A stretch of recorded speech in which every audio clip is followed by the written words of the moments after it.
Healthcare workers are battling mental and physical exhaustion as they face the Omicron surge 22 months into the pandemic. Today, the major healthcare systems in Northeast Ohio held a rare joint press conference, delivering a message to all Ohioans. Emma Henderson has the details. Our ICUs are overwhelmed with patients, and it's not just our medical ICU where we're caring for the majority of our COVID patients. It's our surgical ICU, our neuro ICU, our pediatric ICU. Burnout, exhaustion, heartbreak, and even resignation. What area healthcare workers are feeling as the Omicron variant creates another wave of COVID, crashing over Northeast Ohio just in time for Christmas. We're seeing nurses that are leaving the bedside altogether and just going into other professions away from the bedside, which is very sad. Very skilled, seasoned caregivers that we're losing. Some needed a break from treating COVID patients. Others took early retirement rather than face more COVID. This leaves remaining nurses with more patients in their care.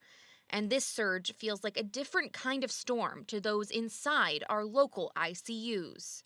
It just literally breaks my heart every time I have to put somebody on a breathing machine just because it was preventable. They could have got vaccinated. Depending on the hospital, 80 to 90% of those being admitted are not vaccinated. So at a joint press conference today between University Healthcare and Cleveland Clinic, they talked about Cuyahoga being the third worst county in the country when it comes to COVID rates. And the plea was simple: get vaccinated. We trail anywhere by 10 to 12% vaccination from the rest of the country. And as Christmas closes in, even while taking care of more sick patients, they're trying to get small gifts to families who can't visit or lost someone to the virus. Things such as thumbprint ornaments and artwork for children and parents to remember their loved ones by.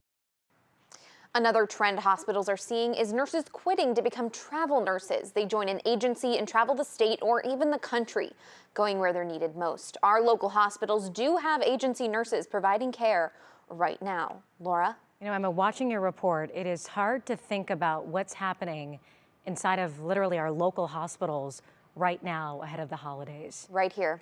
Right here at home. All right, Emma, thanks.